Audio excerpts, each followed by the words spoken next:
Al aire, 8 minutos pasan de las 10 de la mañana, la temperatura en nuestra ciudad 18 grados 3 décimas y ya está sentado con nosotros en nuestra mesa de trabajo. Baja un poquito la música. Mario Feroldi, excombatiente y quien dirige el espacio Malvinas dentro de la Comisión Memoria y Justicia. Yo le digo buen día por la mañana, muchas gracias por venir. Buen día, Ivana, un gusto. ¿Podemos contar la anécdota? Contamos la anécdota, como usted quiere. Resulta que yo ayer a la tarde lo llamé a Mario Fadel. Busqué en la agenda Fadel, Mario, y lo llamé.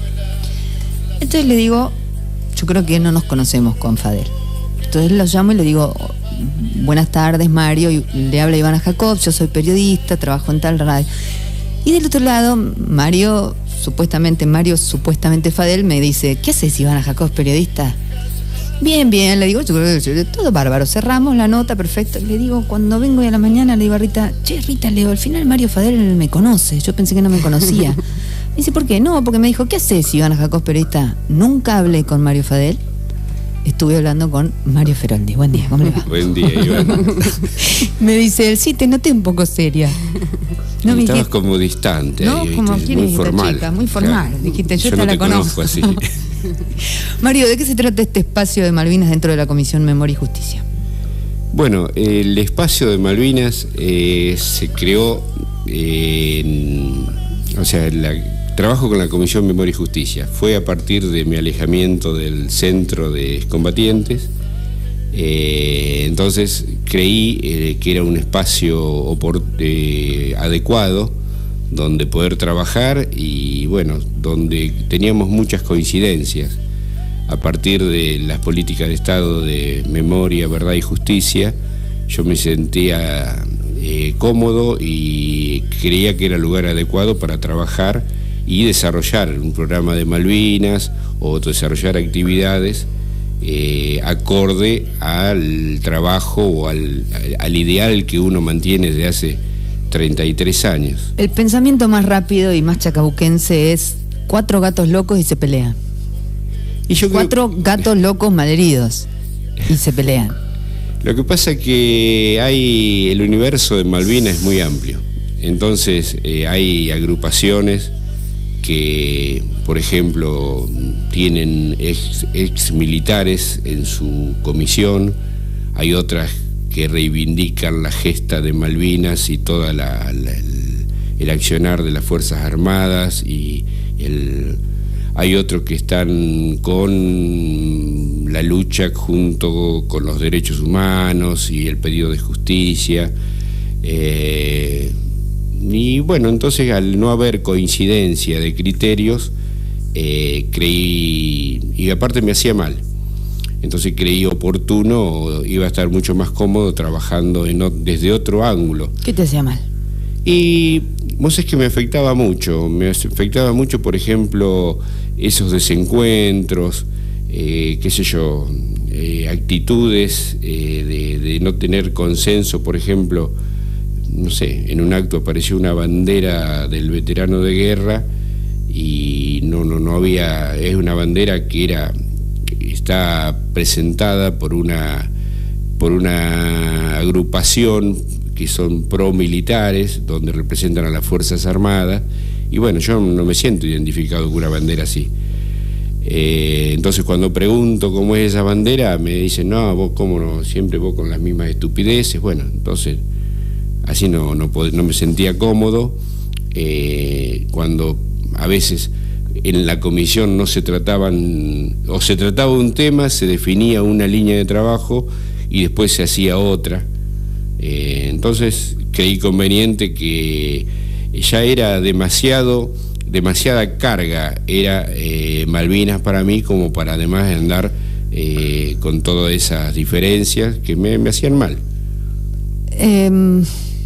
Es una pregunta que para mí tiene respuesta, pero me parece que vale la pena, que es que no necesariamente quienes estuvieron en Malvinas después tienen que hacer algo para mejorar la sociedad. Sin embargo, una manera de expiar ese dolor es justamente ponerse a laburar con ese dolor y tratar de hacer algo. Yo creo que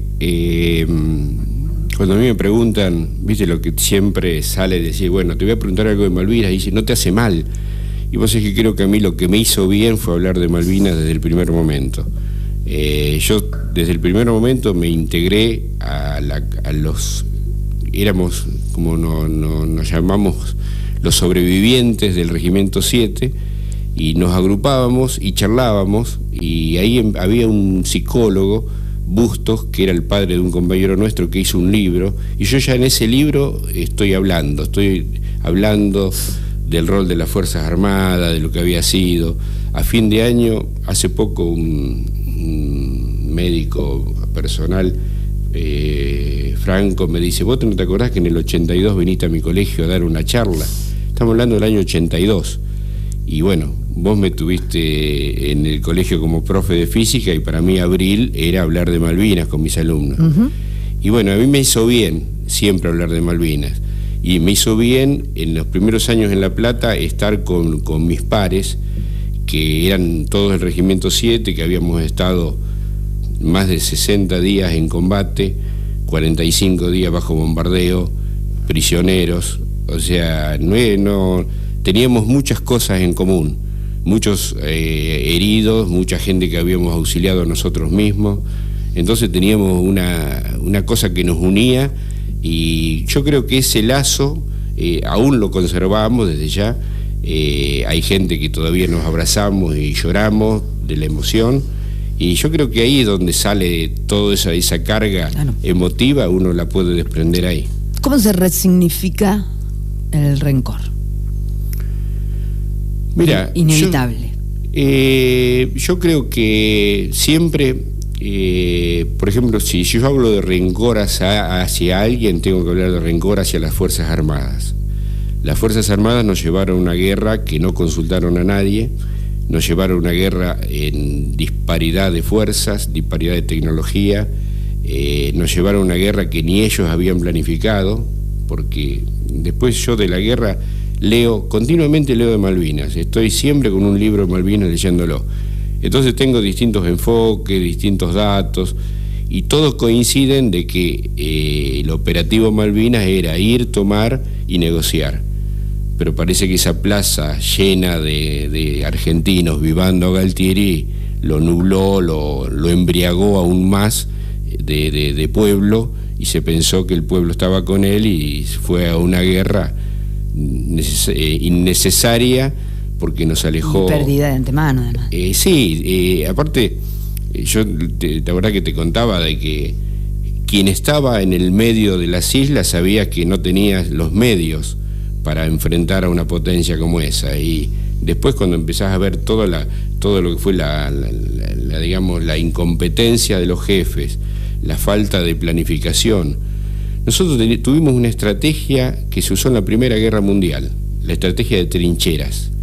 Nosotros tuvimos 60 días en una trinchera, con agua, barro, con poca agua, poco alimento, bajo bombardeo.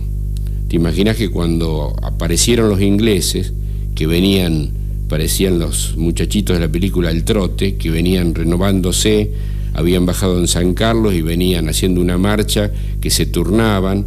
O sea, incluso cuando atacaban los frentes se turnaban, mandaban una línea de ataque, después venía otra, y siempre nos superaban en números. Nosotros éramos pequeñas islas dentro de toda una herradura de defensa. Bueno, para no entrar demasiado en temas estratégicos, pero fue todo así. Entonces, esa falta de planificación, esa bronca por la cantidad de vidas perdidas en una guerra que no fue consultada, una guerra que nadie quiso. Lo que pasa es que se mezcla la guerra con la soberanía y la patria y Malvinas. ¿Viste? Entonces, que hace una mezcla muy importante. Yo creo que esa mezcla es la que usa las Fuerzas Armadas, o los pro-milicos, llamale, como para rescatar Malvinas, con mantener vigente a la Fuerza Armada y la lucha y los héroes a través de eso. No me contestaste cómo se resignifica el rencor. No, yo creo que el rencor se significa trabajando, o sea, a través de los centros o de las agrupaciones, o no necesariamente centros de agrupaciones, podés trabajar en forma individual. Para la sociedad. Para la sociedad. Yo creo que rescatando los valores de la democracia, rescatando, como hablamos recién, la decisión de un loco que nos llevó a una guerra. Eso nos alejó de Malvinas a distancias que no podemos medir, porque yo tuve la suerte de volver a Malvinas en el 2007 y vi otra Malvinas, vi otro puerto argentino. Cuando yo llegué en el 82 era un caserío de gente abandonada, gente sin esperanzas, y hoy Malvinas es como ver una Malvinas en blanco y negro y ver una Malvinas en colores. Eso es lo que vi, y aparte ves asfalto, ves construcciones, ves gente joven radicándose, o sea, hay muchos chilenos, muchos de Isla Santa Elena, hay un grupo de argentinos también, pero vos ves otra sociedad de Malvinas.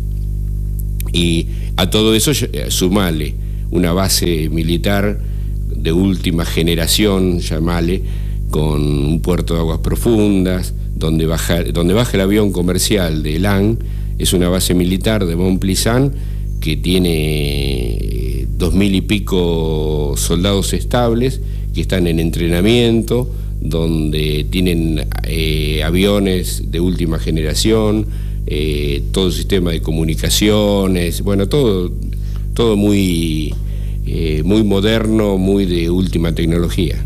Te hago una pregunta que te he hecho muchas veces, pero que me parece fundamental, que es, ¿cuál es para vos el gobierno que más los redimió?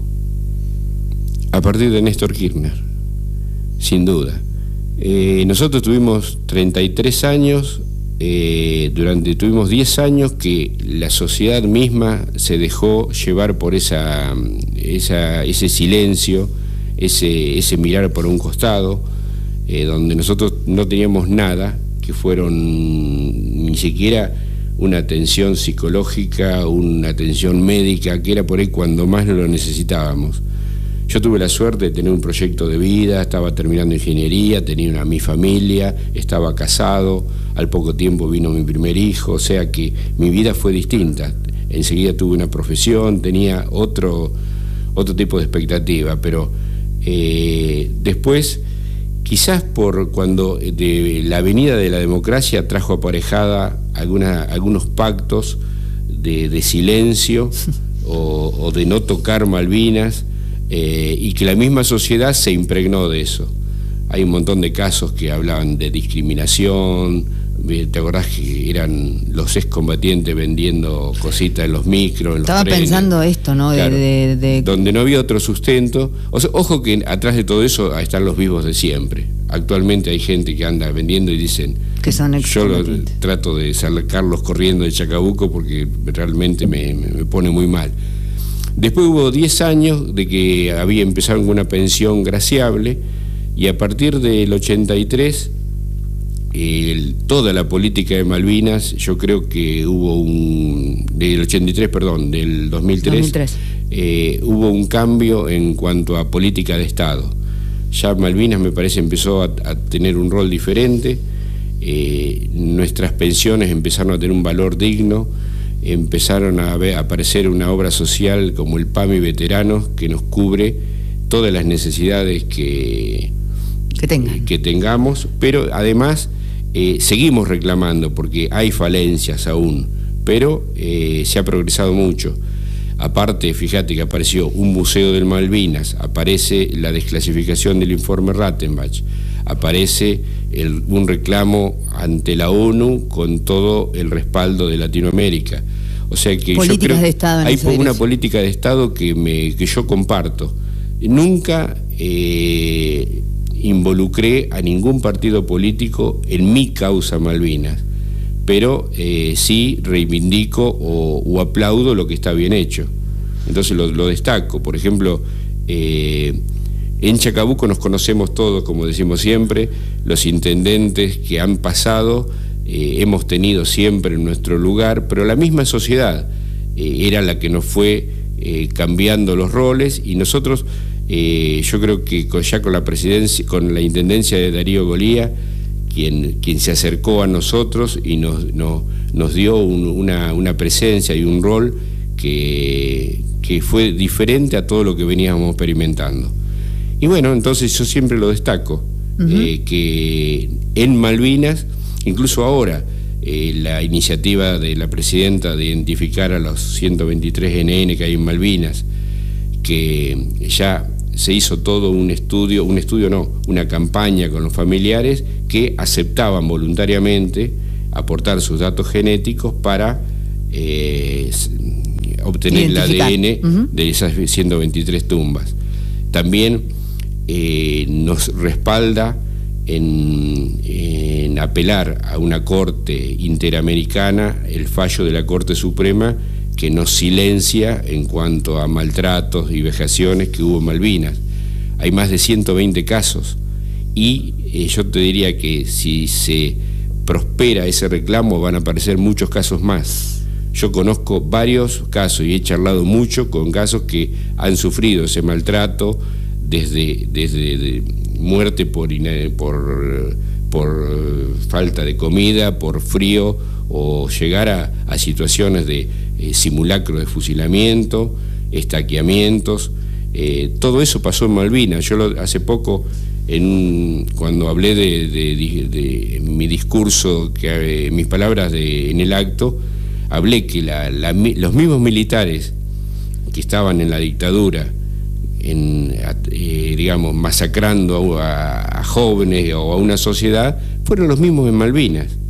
No hubo un cambio de oficiales que fueron a Malvinas diferente a los que estaban en plena dictadura. Yo le preguntaba a Juan Carlos Aloisio si alguna de las películas que hemos visto de Malvinas, no los documentales, las películas que tienen esa cuestión, ese pedacito de ficción y de historia para poder ser contada, si tenía alguna para que se parecía más a lo que había pasado. Y él me decía que no, que documentales. Porque en Iluminados por el Fuego, película que Edgardo Esteban, que es movilizadora por todos lados, se ve muy claro esto de lo que vos hablás. O sea, el maltrato a los propios soldados argentinos. Y eso, ¿no?, incomoda a muchos. Paralelo que haces entre cómo trataban a quienes chupaban y cómo trataban a los soldados en Malvinas es exacto. Sí. Iluminados por el Fuego es una película con una historia, no todas fueron pero bueno, es válida porque todo eso pone digamos, a la sociedad le muestra una situación que fue ese maltrato. Yo particularmente no lo vi ni lo viví, el maltrato, pero nosotros en nuestro regimiento éramos 1000 y hubo gente que la pasó realmente mal, que estaba a lo mejor bajo las órdenes de algún suboficial que no estaba capacitado para vivir esa experiencia de guerra, donde uno no cuesta mucho tratar de explicar en este ambiente, en este contexto, cómo se vive una guerra, o sea, que inexplicable. O sea, ver hasta dónde tu cabeza cambia los valores, hasta dónde tu cabeza ya no estás pensando qué estás comiendo, cómo te vas a vestir o qué vas a hacer más tarde. Estás pensando en el ahora, si vas a seguir vivo, si tu compañero va a seguir vivo, y o sea, no tenés nada proyectado más adelante, es el ahora, ¿viste? Entonces, y vivir situaciones que yo cuando a veces contaba que durante casi 60 días tuvimos bombardeo, digamos, diurno, vespertino y nocturno.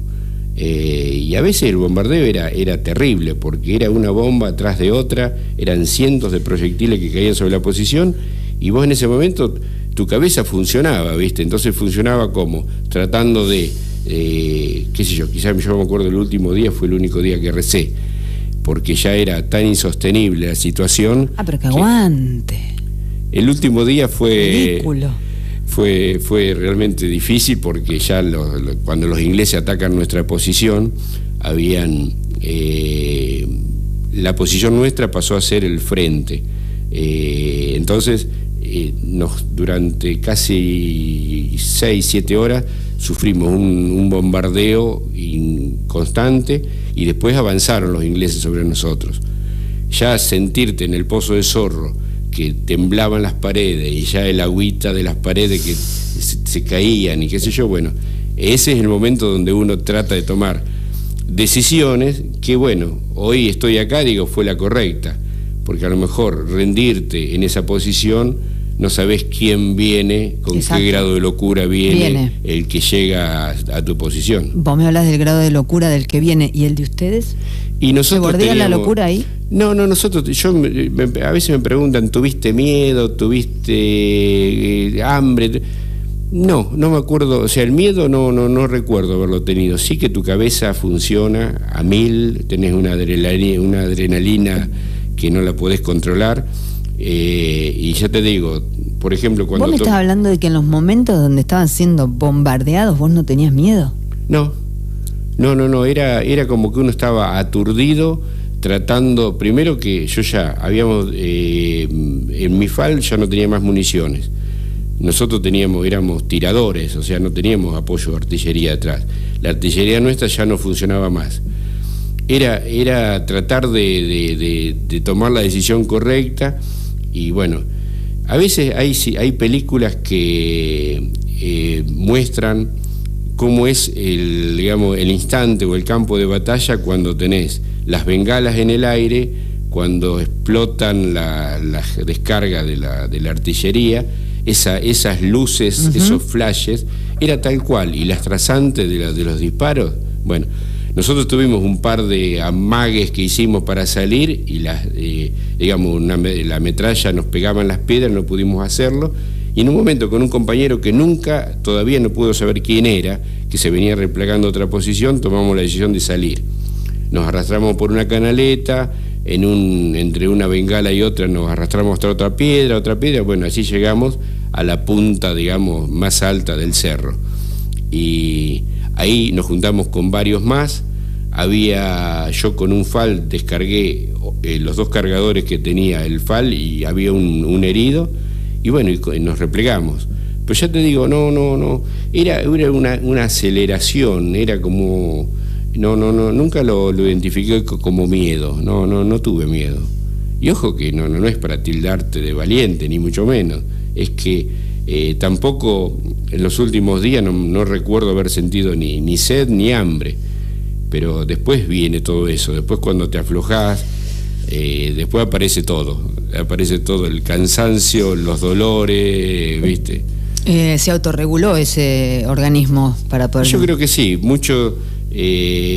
siempre charlando con otros compañeros, y hay gente, incluso oficiales y suboficiales, que han sentido así como pánico y se han nublado, y lo han tenido que trasladar a alguna unidad de asistencia porque no lo podían soportar. Hay disparos que se han dado soldados en los pies para que lo evacúen. Mario, 2 momentos que me gustaría compartir. Uno lo conozco gracias a tu colaboración en aquella charla con el Círculo de Periodistas. Primero, antes que nada, te lo he dicho 1000 veces, es una admiración y respeto que siento por vos, porque compartís permanentemente algo que para nosotros desde acá, cuando éramos muy chicos, lo veíamos como una película.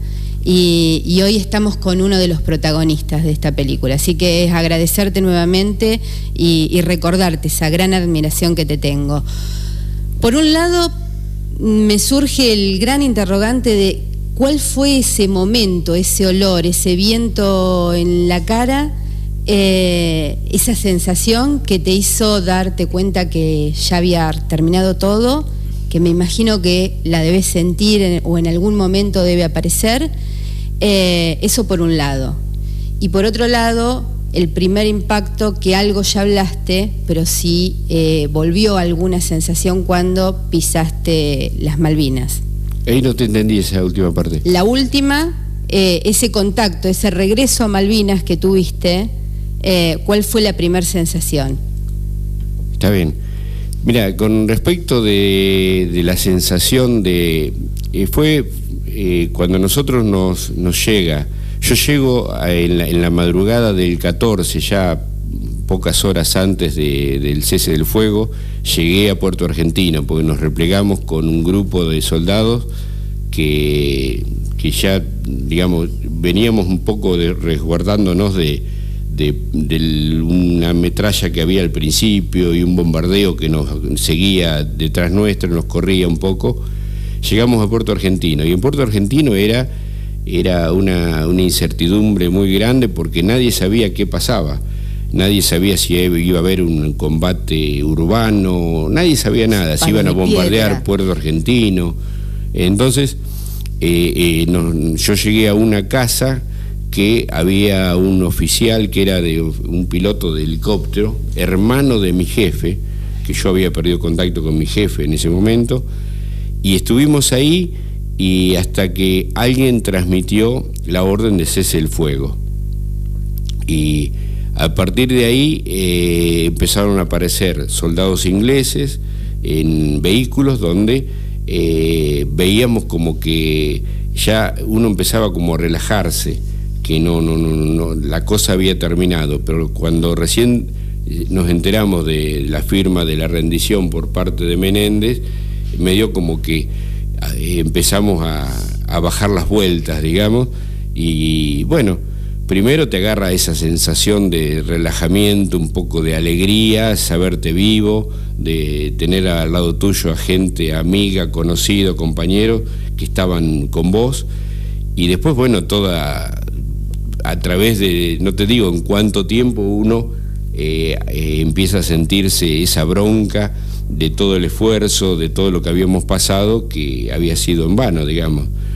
Y después vos me hablabas del tema del viento, ese viento frío o ese viento en la cara. Yo me acuerdo que los primeros tiempos cuando estaba en Chacabuco, cuando estaba en el campo, que estaba afuera y sentía el viento fuerte o un viento en mis oídos, a veces me flasheaba como de volver a Malvinas. Incluso a veces cuando ese ruido de los aviones que pasan por nuestro cielo, cuando también me choqueaba. Pero ya lo fui superando, ya no. Y después el otro que me decía Rita... mi regreso a Malvinas. Fue muy... Yo tuve la suerte de volver a Malvinas con mis 3 compañeros que habíamos compartido la trinchera. El jefe nuestro había fallecido por un problema de salud, por un problema de una pulmonía. Bueno, pero fuimos los 3 ex soldados que habíamos estado compartiendo todo el tiempo, salvo el último día, habíamos estado todos los días juntos. Después el último día fue medio... confuso porque el ataque inglés nos sorprendió a cada uno en lugares diferentes, entonces no había posibilidad de unirse. Fue muy gratificante, fue muy movilizante el hecho de llegar a la posición nuestra.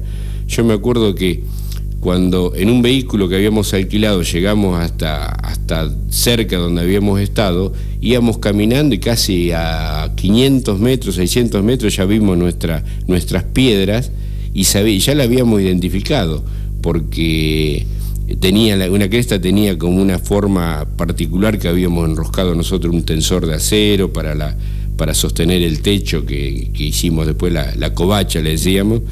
Y bueno, en el mismo lugar que nosotros habíamos estado empezamos a escarbar y aparecían cosas nuestras, aparecían el cepillo de diente, aparecía una virome, aparecía una lata, empezaron a aparecer un montón de cosas nuestras. Y hace poco hubo y yo buscaba, no quiero mezclar las cosas, ¿por qué no? Buscaba una mochila que en el momento cuando yo tengo que dejar mi posición, la mochila quedó ahí. Y esa mochila tenía, aparte de cartas y objetos personales, tenía una cámara de fotos reflex, que en ese momento era buena, era una Sagipenta Camil, que era una reflex básica, ¿viste? Y tenía unos rollitos de fotos yo también ahí que me había dado Casanseu. Casanseu fue un periodista que había llegado a la primera línea al principio, ¿no? Durante mayo, pero no al final de la guerra. Y yo le había pedido rollos porque, claro, no teníamos dónde comprar, ni mucho menos. Y él me regaló 2 rollos de diapositivas, eran. Bueno, y había usado, porque el jefe que era propietario de esa cámara no la sabía usar bien, porque una cámara reflex, ¿viste? No era automática. Claro, en esa época. Y a mí me gustaba la fotografía, entonces, bueno, muchas de las fotos que tenemos ahora las saqué yo con esa cámara. Y bueno, fuimos hasta mi posición y le escarbé el primer día con lo que podíamos, y el segundo día fui con una pala ya, y la dimos vuelta y no pudo aparecer la mochila. Así que siempre tengo la esperanza de que en algún lugar, en algún museo, aparezca alguna de mis fotos o algo de esa cámara, ¿viste? O quizás está todavía ahí, perdida en ese pozo. Y hace poco le escuché un reportaje que Andy Kuznetsov en Perros de la Calle le hizo a un soldado que es increíble lo que le pasó. No sé si vale la pena que se los cuente. Este soldado va a Malvinas en el 2008, ex soldado, con su familia. Quien le alquilaba el vehículo se había demorado, entonces salieron a caminar y se encuentran con un chileno y se ponen a charlar y dice: ¿no sabes de alguien que alquile un vehículo para recorrer la isla? Y dice: sí, donde yo trabajo alquilan. Entonces lo lleva hasta donde trabaja y bueno, para ir abreviando, donde van a alquilar el vehículo, un muchacho lo miraba insistentemente al excombatiente, ¿no? Y entonces la mujer cuando sale le dice: ¿viste cómo te miraba ese chico? Un chico más joven, unos 10, 15 años más joven que él. Sí, me llamó la atención. Entonces pasa la semana, porque siempre los viajes allá duran una semana, de sábado a sábado es el vuelo de LAN. Cuando devuelven el vehículo, este joven, no era un chico, ya tenía 30 y pico años, le entrega un sobre con fotos. Y resulta que eran las fotos que había sacado su amigo, que había muerto en Malvinas, y alguien le había sacado los rollos de fotos del pantalón de combate. Y este chico lo reconoció. Dudaba, pero claro. Después, como él dice, claro, me vio a mí que yo entré con un gorro de abrigo para el frío, quizás me identificó con mi cara, con el casco y qué sé yo, que estaban las fotos. Y lo curioso de todo esto es que la persona que entregó esas fotos dijo que era un ex combatiente inglés que había encontrado esas fotos en el pantalón de un soldado muerto argentino y que se las había llevado, entonces, pero que se las traía a él para que cuando venga algún argentino se las dé porque no eran de su pertenencia. Y este muchacho siempre dudó si esas fotos realmente fue de un excombatiente inglés o si había sido el padre que también había participado del combate, del conflicto, como guía de los soldados ingleses. Quizás en la recorrida después de los frentes de batalla habían aparecido en el pantalón de combate de este chico que había muerto esas fotos, ¿viste? Impresionante. Mario Feroldi, yo estaría charlando toda la mañana. Hace rato ya que estamos charlando. Es un placer charlar con vos, siempre. La última pregunta tiene que ver con algo muy concreto y es ¿qué se siente cada 2 de abril? La verdad, ¿qué se siente? Ya a esta altura no se siente nada. Sí. Lo que pasa, Ivana, que yo a partir de la guerra de Malvinas, Malvinas está conmigo todos los días. Yo todos los días estoy en la isla. Entonces, el 2 de abril es un día en el que a través de los mensajes, la prensa, la sociedad te llena de información o de estímulos donde sí, uno se moviliza, uno se siente quizás uno se empieza a traer recuerdos, pero ya te digo, es un día especial para nosotros y nosotros nos gustaría que sea algo más que el 2 de abril, como que Malvinas, a través de esa política de Estado, perdure más en el tiempo en cuanto a trabajo, en cuanto a permanencia, en cuanto a reclamos.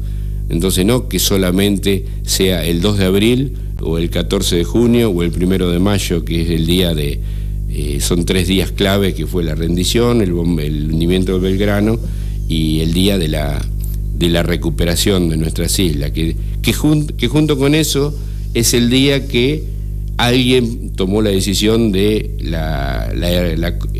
digamos, la loca decisión de tomar Malvinas o recuperarlas por la fuerza.